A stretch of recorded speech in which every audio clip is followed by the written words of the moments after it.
नमस्कार साथियों, मैं महादेव ये बोल रहा हूँ।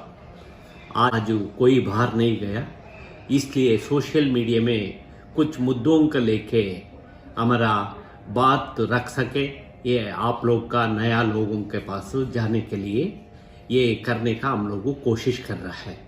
साथियों, आजकल में पिछले हम लोग इंडिपेंडेंट हंगर पास्ट की आंदोलन के बाद बहुत कुछ डेवलपमेंट हुआ। सरकार ने हमारा बातचीत नहीं हुआ। इसके बाद सरकार ने हम लोग का एक 5-6 मुद्दा पर मांगा था। इसके बाद अभी सरकार ने दोबारा पीरियडिकल मीटिंग इसका मांगा है। हम लोग पहले भूख हड़ताल के बाद कुछ सेटलमेंट के लिए कुछ 5 मुद्दे मांगा था। ये 5 मुद्दा भी हम लोग सबमिट कर लिया है। इसके अलावा पीरियडिकल मीटिंग में दोबारा हम लोग 3 मुद्दा का सरकार ने मांगा है। इसका भी हम लोग सबमिट कर लिया। पूरा इसका वेबसाइट में हमारा सोशल मीडिया में हम लोग दाखिल कर लिया। मैं एक बिंदु पर आज बहुत लोग क्वेश्चन मांग रहा है, हम लोग इस पर मैं थोड़ा विवरण देने के लिए मैं प्रयास कर रहा हूँ। एक हमारा लीगल स्टेटस का हिस्ट्री का संबंध में। लीगल स्टेटस मतलब होल्डर ऑफ सिविल पोस्ट के लिए।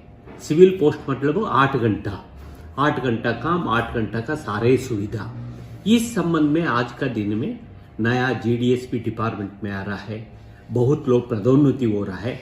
सभी का मन में इसका हमारा इतिहास क्या है, जीडीएस एम्प्लॉयज का वास्तु इतिहास कैसे आया, कैसे आज तक हम लोग इतना दूर तक को पहुंचा है। अभी तक हमारा मांग सिविल सर्वेंट का 8 घंटा का काम क्यों नहीं मिल रहा है, इस संबंध में एक नजर डालने के लिए मैं आप लोग के सामने कोशिश कर रहा हूं। साथियों, आप लोग को मालूम है 1770 में लगभग 1,70 वर्ष का पहले भारत देश में ब्रिटिश गवर्नमेंट होता है। ब्रिटिश का क्राउन का अधीन में भारत में भी एक संविधान के को अधिकार चलता रहता है।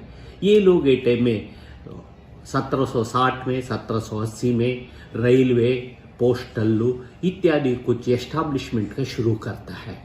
इसी समय में 1767 में पोस्टल डिपार्टमेंट का भी ये स्थापित करता है। ये स्थापित करने के बाद तो ये आगे समय के अनुसार बढ़ता रहता है। आपको मालूम है, इसी के अनुसार 5-6 साल के बाद तो एक्स्ट्रा ऑनोरियर एम्प्लॉयज करके ईडी एम्प्लॉयज बोला जाता था। आज ग्रामीण डाक सेवक का ये ईडी ऑनोरियर एम्प्लॉयज करके एक ऑनोरियम सिस्टम के बेस पर ईडी सिस्टम का ब्रिटिश लोगों 1770 में ये लेके आता है। इसके बाद तो समय बदलता है, आज़ादी बढ़ता है। आज़ादी में भी हमारा लोग ईडी एम्प्लॉयज एक टाइम का ईडी एम्प्लॉयज भाग लेता है। कर्नाटक वगैरह में कुछ लोगों पारसी का भी हो जाता है।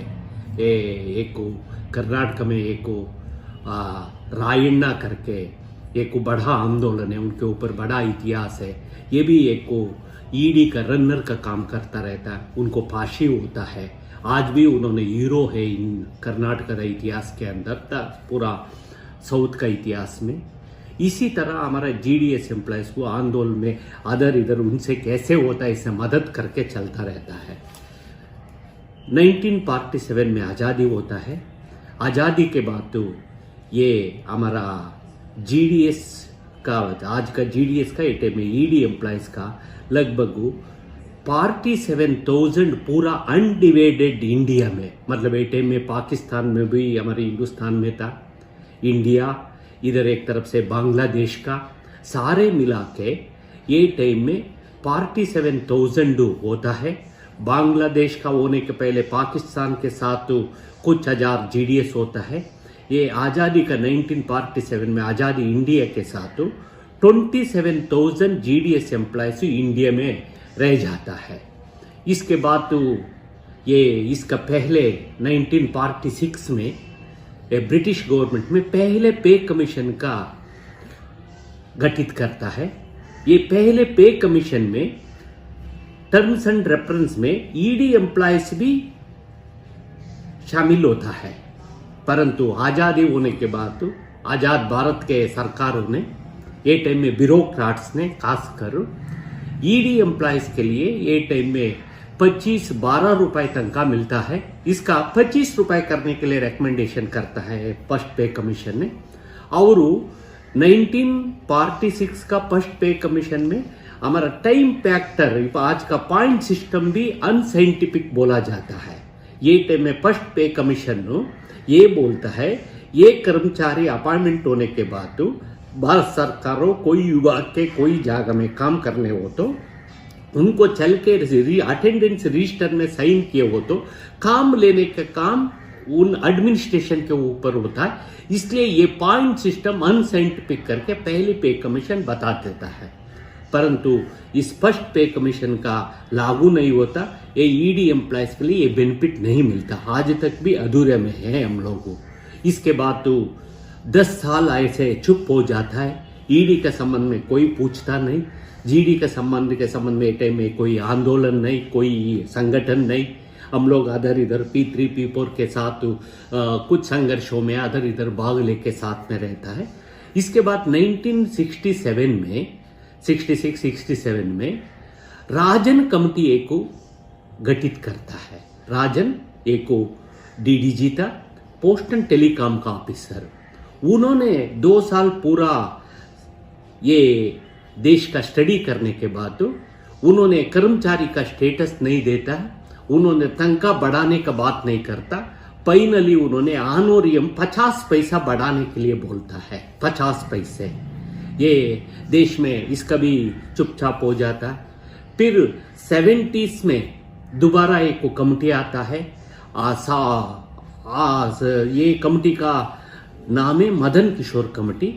मदन किशोर कमेटी ये भी डीडीजी लेवल का पोस्ट एंड टेलीग्राम का ऑफिसर होता है।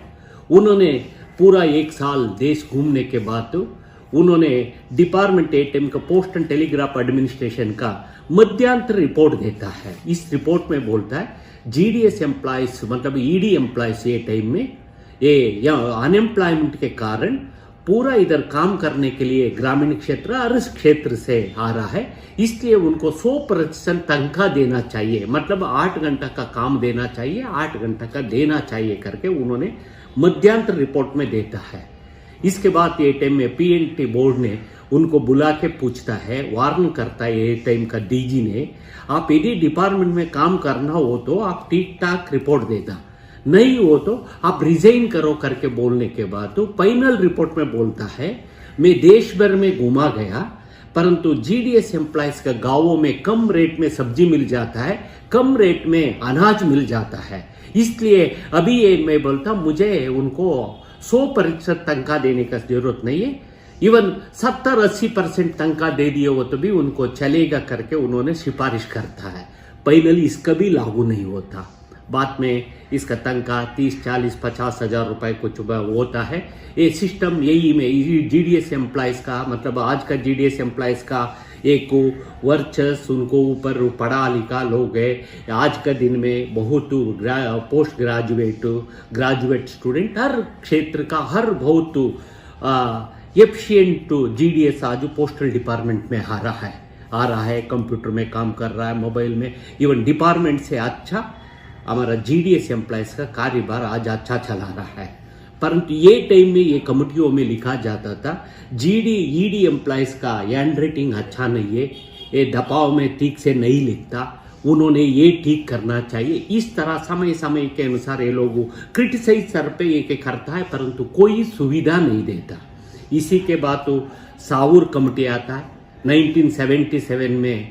हमारा राजम्मा गोकुलनंद दास का केस सुप्रीम कोर्ट में दर्जा होता है। देश भर में ओडिशा पूरा देश भर में लगभग 300 केसेस सुप्रीम कोर्ट तक पहुंच जाता है।